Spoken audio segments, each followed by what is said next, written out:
The Fantastic Four travel back in time to the beginning, literally to the Big Bang. What is going on, comic book gang? I'm Jancy, aka Year the Collector, and I'm back again with another episode of One World Under Doom. This time, we're going over Fantastic Four, or the Fantastic Zero, I should say. This is issue 33, the final issue of Ryan North's Fantastic Four run. With that being said, let's get right into it. So, all of this starts with Valeria Richards explaining to everyone the idea she had in the previous issue. If you don't have any idea what's going on at all whatsoever, you can check the One Word Under Doom playlist if you want. I have covered this entire arc for the Fantastic Four, but the short answer is that Doom took away Ben's powers by transforming him from the Thing back into a human. And ever since that happened, the Fantastic Four have been trying to undo Doctor Doom's actions. The most recent attempt had the entire family traveling back in time in different universes to expose Ben to cosmic rays, but it didn't work. It worked in the sense that Ben got his powers back, but because this was in their own past, it erased the timeline. Then Valeria had to go figure out how to undo this change on the timeline by sending a message to herself back in time to stop the Fantastic Four from making that mistake in the first place. There, you're all caught up now. Right now, Valeria is proposing they travel back in time again, but instead of going back to the moment when they got their powers originally and risk the possibility of changing the timeline again, they go back all the way to the Big Bang. Why the Big Bang, you may ask? Well, here's the thing. In Marvel Comics, Universe or Earth-616, which is the main universe, is not the first universe that has existed, meaning there used to be other universes prior to this one and they all ended for one reason or another. Earth-616 was created when the multiverse came to be after the Celestial War. The Celestials shattered the first firmament into pieces, which became hundreds of new universes. These form a new collective entity embodying the second cosmos, the first multiverse. You can read more about this in Avengers Beyond by Al Ewing and Javier Rodriguez. Every time a universe dies, some things from the dying universe are carried over into the new one. The biggest example of this is Galactus. When the previous cosmos was destroyed, Galactus was able to travel into the new one. This was explained recently by the Avengers. Also, there's certain energies that carry over from a dying universe to the one being born, like cosmic energy. The entity called Nightmare relayed a message to Scarlet Witch and Thor about the possible ending of the universe, and they stated that the energies of this current universe will feed the birth of the next one. That's a little bit of a long explanation of how things work in Marvel, but currently Earth-616 is the 8th iteration, or what is also called the 8th Cosmos, after the events that transpired during the Secret Wars event of 2015. In any case, to Valeria's point, if they travel back in time to the moment the Big Bang occurred, they will be exposed to cosmic rays without changing anything in the past, because at that moment of the Big Bang, there was nothing of consequence that could be changed. The Big Bang was just explosions of matter and antimatter expanding the newborn universe. At first, it sounds like a solid, no harm, no foul, no timeline problems. Well, Reed Richards disagreed. The main concern of the logistics of this idea is safety. There are no materials available to them that will survive exposure to the Big Bang. But Valeria, being Valeria, counters her father's argument by explaining that they will only need to be exposed for nanoseconds because the cosmic energy will be so pure they will only need nanoseconds of exposure to get Ben his powers back. If you know anything about the Fantastic Four, you know that they never turn down an idea. No matter how crazy it might sound, they will workshop it until they figure out all the bugs, to the point where they will mitigate all the risks by creating countermeasures or minimizing them to acceptable rates. This case was no exception. For example, Sue Storm said that she could use her last bit of juice to create the strongest force fields possible. to protect them from all energies radiated by the Big Bang.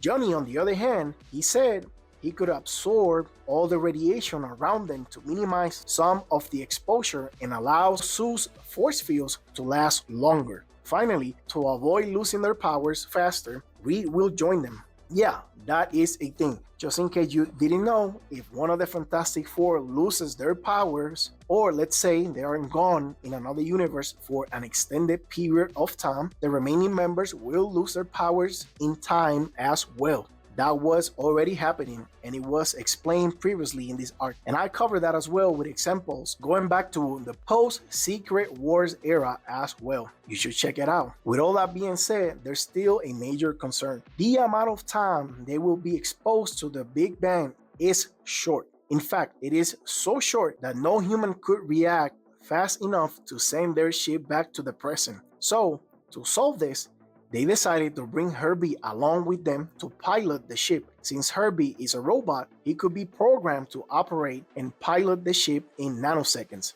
H.E.R.B.I.E, of course, was happy to help since he's been programmed to be of service to the Fantastic Four already.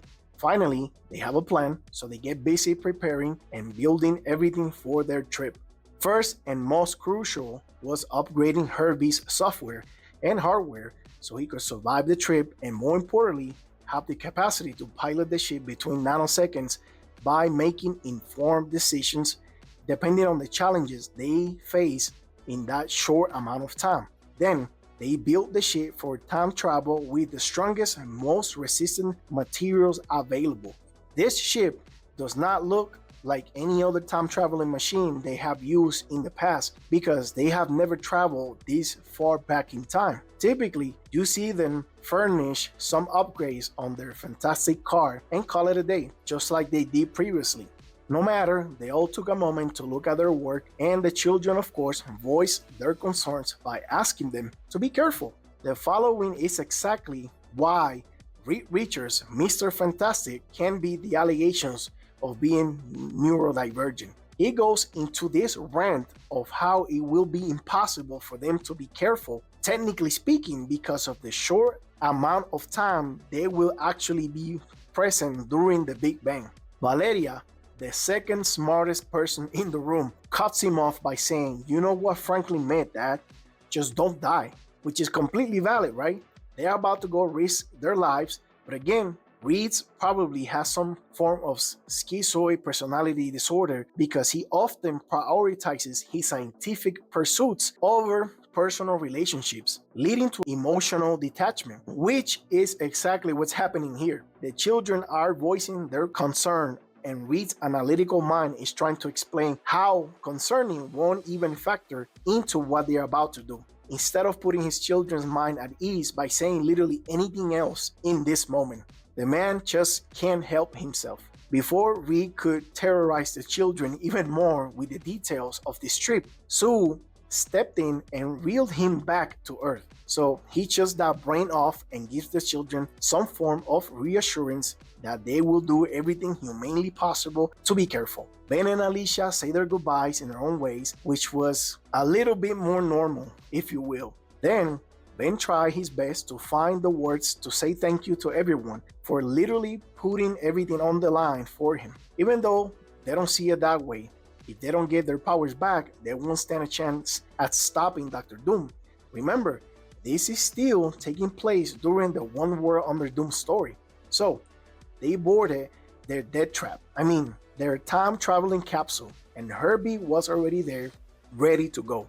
The one thing they discuss here in a moment that will be important later is that they didn't have a plan for landing after they return to orbit. They will travel back in time, but when they return, they only plan to return just outside of Earth's orbit to avoid any crashing or just returning to a spot where they wouldn't survive, like inside a mountain or a volcano or something crazy like that, right? Because going back to the past and returning to the present may change things. They never know. So to play it safe, we're gonna land outside of orbit just in case. They will figure that part later is what I'm saying. Regardless, they got ready for lunch. Sue started putting up her shields and Johnny started to absorb heat or radiation, if you will. Remember, they won't have time to even react when they make it to the Big Bang, so they're activating their powers prior to the launch. The one thing you notice throughout this issue is the narration coming from H.E.R.B.I.E, which is absolutely brilliant by Ryan North, because the next part of this story happened so fast that no one from the team could actually experience it, and therefore they wouldn't know how to explain what happened. This next part, I'll skip because it was kind of boring. I'm kidding, of course. This is one of the craziest things I've read in my life. The Big Bang was exactly how it was advertised. The time travel pod was caught up in the middle of all these explosions of cosmic energies ever expanding and growing this new universe. Now, let me be clear. What happened next took place in, I don't know, 0.00000000001 seconds. First thing first, Ben got his healthy dose of cosmic rays from the active Big Bang happening outside of his window. So we can check that box. And the mission is half complete. Pack it up, H.E.R.B.I.E, and send them back home. Easy enough, but there was a problem. The engine failed. There wasn't enough power to restart the engine and send the ship back. Time is ticking.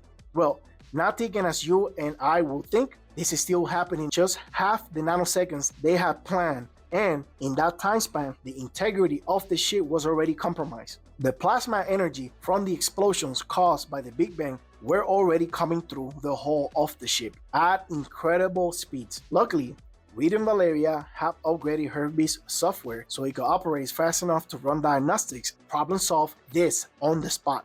First, H.E.R.B.I.E tried firing up the engine, but it lacked power. Then it occurred to H.E.R.B.I.E to divert power from the whole ship and just send the passengers back to the present all by themselves. That would complicate things because, as you already heard, they have set their returning coordinates outside of Earth's orbit, meaning they will reappear in the emptiness of space with mere seconds to react before they die for lack of oxygen, or they could just freeze to death. But in comparison to the imminent and sudden death they could face here in this moment, seconds was an eternity. So H.E.R.B.I.E proceeded to try diverting power to send them back without the ship. They are currently down to maybe 1/4 of the time they had planned for this to work. The energy plasma was now completely inside the hull of the ship, disintegrating everything on its path. H.E.R.B.I.E ran the second option and tried sending back just the crew, but once again, there wasn't enough power. It didn't work. So H.E.R.B.I.E came to the next immediate conclusion to solve this problem. He removed himself from the equation. He diverted power from the entire ship to teleport back everyone else back to the present. And literally, at the last second, before the ship and H.E.R.B.I.E himself were completely destroyed. Everything melted away and joined the cosmic energies exploding to expand the brand new universe. During those nanoseconds, H.E.R.B.I.E was processing with his supercomputer software the reason why he sacrificed himself without hesitation, and in his infinite number of calculations, he concluded that it was out of love. Of course, he was programmed to take care of the Fantastic Family, but now, in the end, he developed a sense of understanding that he learned to love them while he was fading away in the explosion of cosmic energies. Keep that in mind because it might be important, right? The very beginning of the existence of this universe had a robot reflecting on the understanding of love and sacrifice. Now, from the beginning of the universe, we go to the Fantastic Four and their new whereabouts. They are floating in space, just outside Earth's orbit, as planned. The difference is they don't have their ship, so they're basically regaining their bearings as they realize they are dying from suffocation. However, H.E.R.B.I.E.'s calculations were correct. Sue had enough time to create a force field around them and protect them during their descent from space. Johnny, Reed, and Sue are pretty shaken up from the landing. But when they wanted to check up on Ben, because remember, this was all for Ben, they realized he was okay. In fact, he was more than okay. Ben had regained his powers and was back as Aunt Petunia's lovable blue-eyed thing. Later, the ending of these issues had Valeria and Reed contemplating what just transpired. This part is kind of tricky to explain, but I'll try my best. Valeria was concerned about the theory of baryogenesis, also known as baryosynthesis. which describes the hypothesis of what created or how the universe was created after the Big Bang. This is basically the observation that only matter and not antimatter is detected in the universe. Basically, it's a mystery that matter is a dominant force over antimatter. So Valeria asked herself what they did, going back in time and losing H.E.R.B.I.E and the ship during the Big Bang. Could that have tipped the scales of creation towards the results they have today? Valeria was almost hyperventilating because of the scale of this concern. Reed, on the other hand, was not worried at all, and that's saying something. He told Valeria that all of this was above them and that it was impossible to prove whether their actions affected the universe one way or another. But after rebooting another H.E.R.B.I.E robot and explaining to him what occurred, the new H.E.R.B.I.E said something that gave Reed some peace on this matter. H.E.R.B.I.E had no recollection of what happened, of course, but he said that he will sacrifice himself just like the other H.E.R.B.I.E, and that sacrifice would probably be out of love, just the same. Reed took that as a sign that what tipped the scales of creation for this universe was love, and Reed was okay with not knowing for a fact, but just the idea that a H.E.R.B.I.E could love was woven into the fabric of reality itself sounded pretty awesome to him. And with that being said, my name is Jancy, aka Year the Collector. I want to thank you for watching. You have a blessed day, and remember to read more comics.